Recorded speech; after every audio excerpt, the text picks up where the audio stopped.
Today, with the help of some YouTube chums, I'm talking about my top 10 retro repair tools. There are some tools that are nice to have, but you can totally get by without them. But there are others I couldn't live without.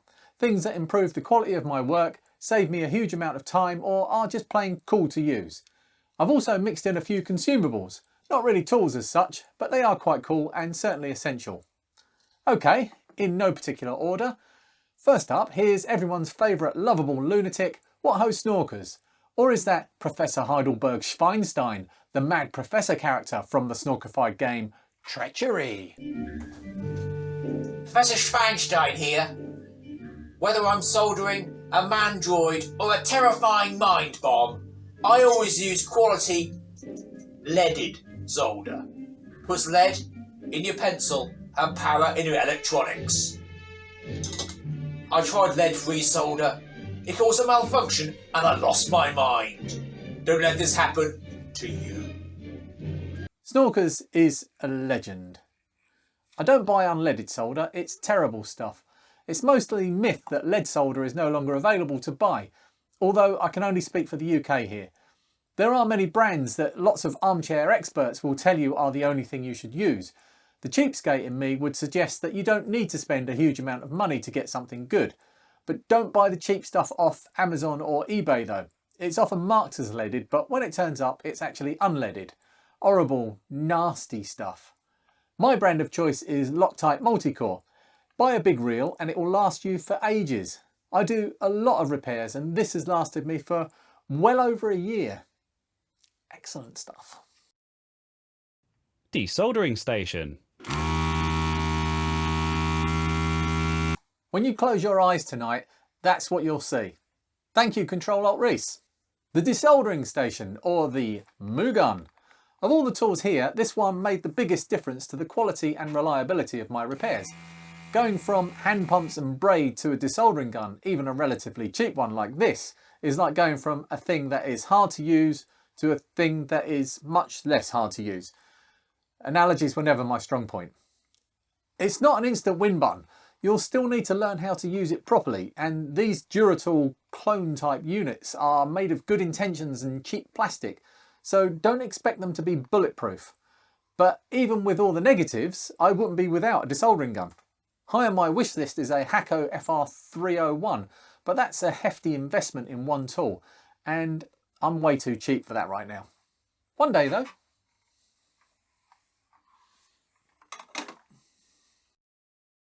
Blutack, one of the best tools, but don't buy the cheap stuff. 3M, get the good stuff. It's well worth it. Great for doing the eyebrows as well. Other Lee, that's not how... Oh, Christ. Blutack, the Swiss Army knife of sticky things you can write on. If I need to do something, I first think, how can I do this thing better using blue tape? Because that's inevitably where I'll end up anyway. I use it for many things, including holding things down, holding things together to glue them, labelling things, mixing glue, keeping loose things attached to other things so they don't get lost. I've heard that painters have a use for it too, but I think this is just an old wives' tale. Something to do with eyebrows. I don't endorse this use. And as Other Lee said, get the good stuff. It's worth the extra cost. There's a pube on there. Right, next up we have the excellent Goldfish, sensible chap, salt of the earth. Soldering Iron, because you're worth it. The soldering iron. It gets hot at the end. This seems like a simple thing, but it's worth getting a good one. That doesn't mean you need to spend loads of money. Lee Smith uses these professionally and swears by a JBC clone soldering station that looks really snazzy. I love the idea of hot swappable tips. He made a video about it and there's a link in the description if you're interested. My personal favourite is the Pine Seal soldering iron, which packs a lot of punch for not a lot of money. Buy it direct and don't forget the red silicon USB-C lead. Multimeter. Thank you, Mr. Timberwolf. Irresistible. By the way, all of these channels will be in the video description. I recommend you go and watch all of their content. Not right now though, we're talking tools. The humble Multimeter. Another essential workshop tool. Another one you don't need to spend a lot of money on. But it's worth getting one that works well. I like this one. You could spend a lot more money on a fancy multimeter, but I would try to not get too carried away, at least not to begin with. In this hobby of vintage tech repairs, if you're just starting out, you'll probably only be using a few of the basic functions anyway. Check out the video I did about this one on my second channel. I've hidden a link in the description. Flush cutters. You son of a... Now, Naoki, let's keep the language civil. Flush cutters. I could almost count these as consumables. These cheapish ones from Amazon don't last very long on a busy workbench. You can spend 10 times as much on some branded Nipex ones, but I worry I'd ruin them just as quickly. These cheap ones work fine for me. Tasfay Dodge bought these ones for me for Christmas, which was nice. Okay, next I need to talk about magnification and good lighting. It doesn't really work as well if I do these myself. One sec, I need to make a long distance call.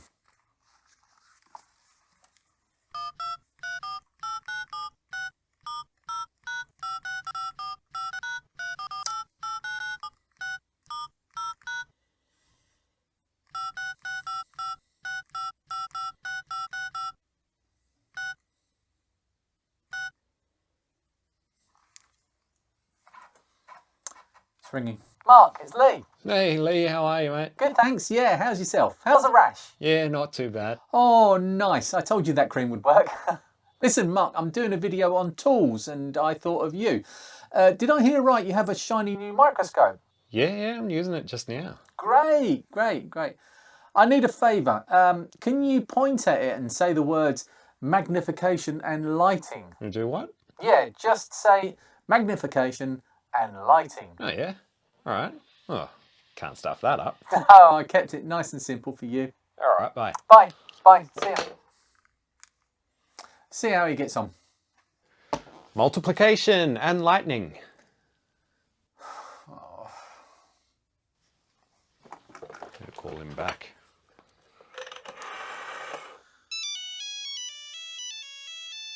Hello? Yeah, did you get it? Yeah. What'd you think? Well, out of the 3 words, you got one right. Oh. It was supposed to be magnification and lighting. Oh, that makes a bit more sense. Well, I can do it again. No, that's fine. I'm just about done now. End of the video. It's the end of the video. Big hurry to get this one out. Well, you let me know if you need anything else. Cool, yeah. Okay, thanks, mate. Cool. Yeah, bye. You there? Lee? Huh. Must have dropped out. I'm sure he'll call back.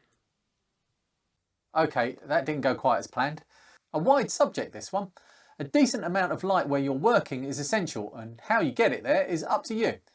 I used to string loads of bulbs around my workbench.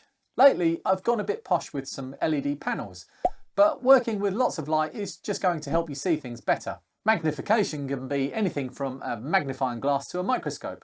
The sad fact is most of you watching this are at the age where presbyopia is becoming a problem, and we often need to see the tiniest detail when working with electronic components. A set of jeweler's goggles is a must. A microscope is a cool luxury, but a really handy one. I have this one with a 7-inch screen, and if you want to know more about it, go and watch Mark's video over on the Retro channel. He just covered the 10-inch version of this. Lee from Lee Smith's workshop also covered a smaller version on his channel a while back. All links are in the description. What is that noise? This is Blutack. Other tacks are available, but they're a bit crap. There's a chance Dudley of Yestercene has been eating the Blutack. Blutack! The other blue, sticky, useful thing. Totally rubbish for holding posters up on walls. Amazing as an extra hand. So, holding things down while you solder them and holding components in boards. Always try to have a blob of this handy. Hands. Helping hands. Those helping hands belong to the excellent Mike from the 8-Bit Retro Journal YouTube channel. Helping hands are something I haven't actually used much on my repair videos so far, and there's a good reason for this. The ones I owned were junk. Just some cheap plastic link line with crop clips jammed in the end. I bought this set, tried it once, hated it, and never used it again. But the thing is, they are actually very useful. So recently I tried again, and this time I went magnetic. This set of helping hands comes with a large metal base and multiple arms you can place anywhere. I went for this one as it came with this extra arm, on the end of which I stuck this quick release camera mount, and into that I can clip my microscope, which had been hanging off the end of a mic boom arm and was very wobbly. Now I can set this up in moments and it's rock solid. Super handy. YouTube, which I have chosen to illustrate here on my broken laptop screen as an artistic statement about how inherently broken the platform of YouTube is. That was Phil from A Bad Education TV, slipping in a sneaky plug for his channel. You scamp. YouTube. Not really a tool so much as an invaluable resource full of tools. Just about everything I learned I strip mined from other YouTube channels. Me doing this is just me trying to give a bit back. If you're interested in a subject, go and watch every video you can find on it. Quite a few of the guys helping me out here today have some excellent content that fits into this category. YouTube. Camera. That was the absurdly brilliant rose-tinted Spectrum and his amazing Camera. That was odd. Turning on a camera and filming everything you do is not something everyone or even very many people will want to do. But I started recording everything way back when I was building arcade cabinets and that pinball machine, and it proved invaluable. Being able to go back and see what you did is a bit like having a real life undo button. It saved my bacon a few times. It also makes everything you do take at least twice as long. But then if you do decide to turn the footage into YouTube videos, well, say goodbye to 10 times the time it would have taken you to do the thing you wanted to do in the first place. But it's also another fun thing to do. And taking pictures of everything you do is just a great way of keeping a record. For a long time I used my phone as a Camera. Does he do that every time? But I recently upgraded to a real Camera. for that extra bit of quality. But taking photos with your phone to keep a record before you change anything, or just to share the thing you're working on with social media, is just a great idea. The bench power supply. There's Retro Crazy demonstrating an excellent use for a bench power supply. You can get by with the original power supplies of whatever you might be working on, but a bench supply helps in 3 important ways. Firstly, it's right there. You won't need to go hunting through the box of old Woolworts for that one plug you know has the right polarity. Secondly, it can be helpful in a diagnostic way. Knowing how much power something is drawing is a very useful first step. And C, it can save your bacon. Even a cheap supply like this one has the ability to limit current and/or voltage if something is shorted in the thing you're working on. That could be the difference between fixing something and fixing it till it's really broken. Putting 3 amps into a short circuit could vaporise tracks and expensive components. Watch out for some of the cheap imported ones. Certain manufacturers have a more relaxed attitude to things like fuses and earth connections. Desolder Braid. That slick, handsome man is Retrograde Scene, a man dedicated to the idea of quality over quantity. I mean, look at that backdrop. He has cactuses. He probably even knows the plural for cactus. There are all kinds of ways you can remove solder from a component or PCB, and one of those is desolder braid or wick. Another one of those things it's worth spending a little extra on. Cheap stuff just doesn't work as well, and you could end up burning a board because you need more heat for longer to make it work. I've heard, and I used to say myself, that you can use cheap braid and just add your own flux. But I have to say, since I started using this MG Chemicals stuff, I retract that statement. This works so much better than the rubbish I was using before. Night and day. Buy some of this. Not sponsored. Next we have Glenn from the superb CRG channel, a man you can rely on to be serious. High quality flux is essential when undertaking any surface mount soldering.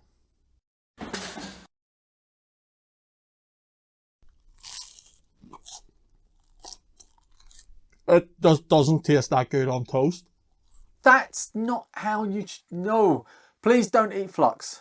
Right, the highly poisonous substance we electronic tinkerers call flux. Well, everyone calls it flux because that's what it's called. And it's another thing that will bring out the pitchforks if you use a brand that parts of the internet don't like.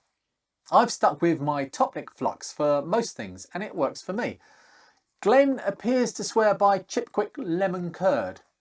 You might want to do your own research here. Another thing I like to keep handy is a flux pen. Honestly, I don't see much difference between this and the Topnic stuff. It's just a different way of applying it, for me. I asked Dave from the excellent This Week in Retro podcast to introduce this next one. I can't think of anyone more suitable to champion it. Dave won't let me down. Contact cleaner.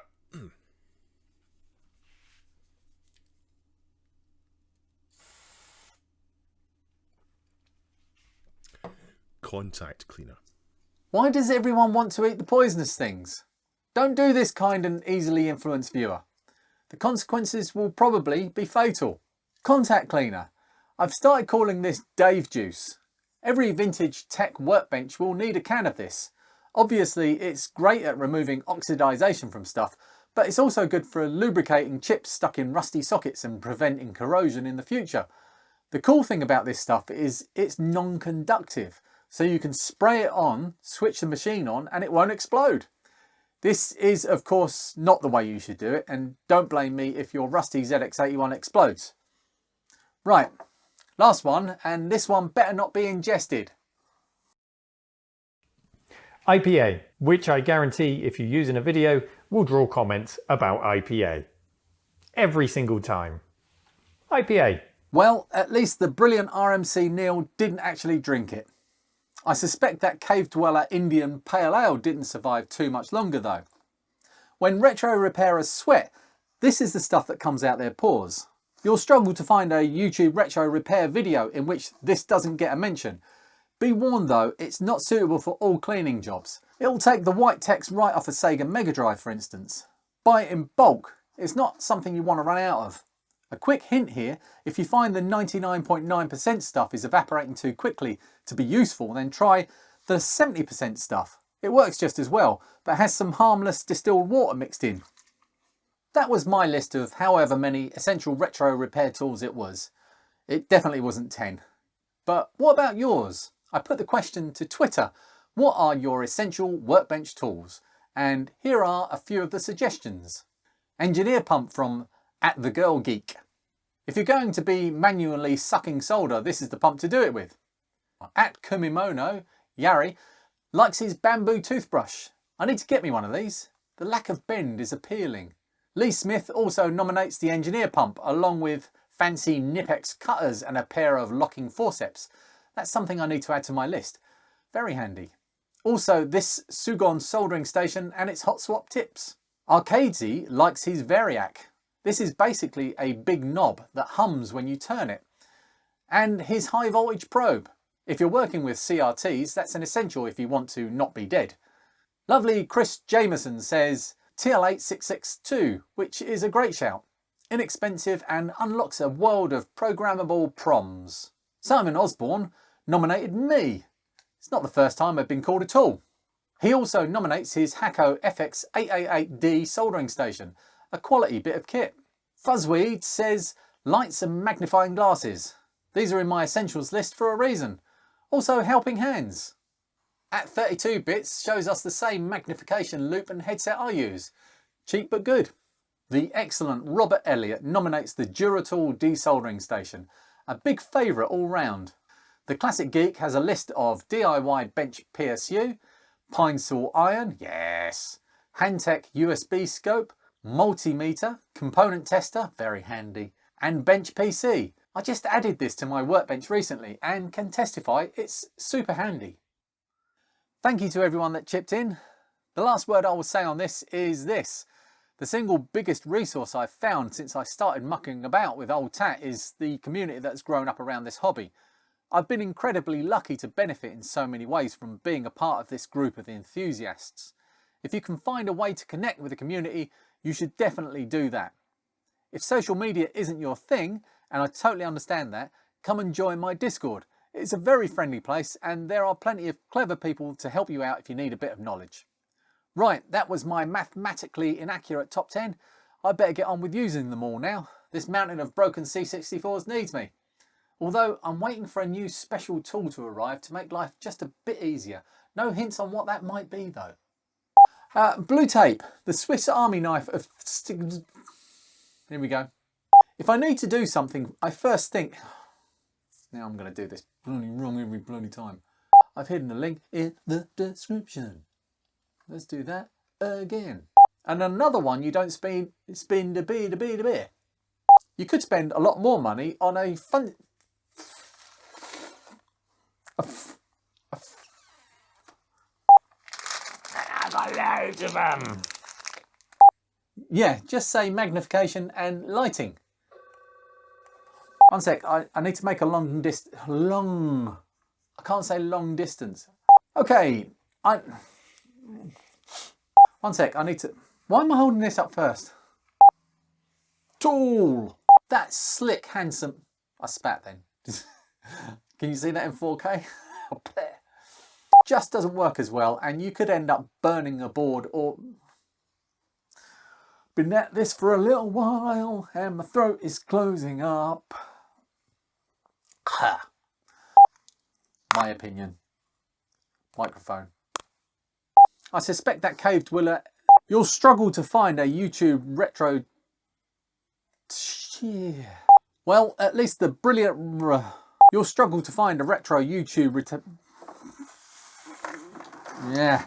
You'll struggle to find a retro YouTube... Throat is gone. I suspect the cave dweller Indian Pale Ale didn't survive.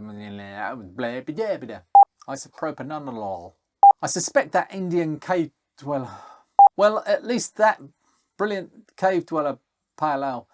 Well, at least the brilliant... A quick hint here, if you find the 99.9% stuff is evaporating too quickly to be useful from the top, just know. I suspect that Indian cave dweller Pale Ale didn't survive too much longer though. I suspect that Indian dweller Pale... Oh, that Indian dweller... Cancelled! I suspect that cave dweller... I suspect that Indian... I did it again. I can't not do that now. Well, at least that...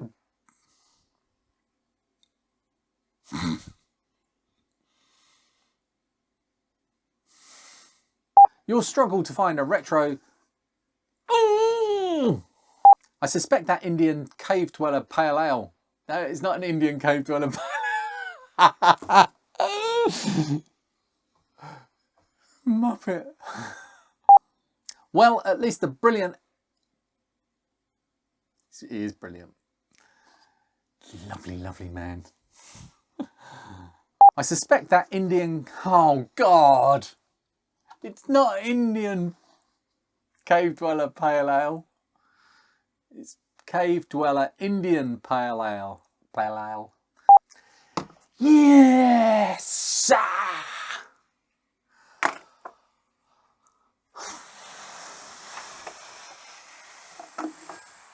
Neil pressure. Thanks, Neil. It's the community that grows... Oh no, here we go. Camera. The door opened. It's the cat.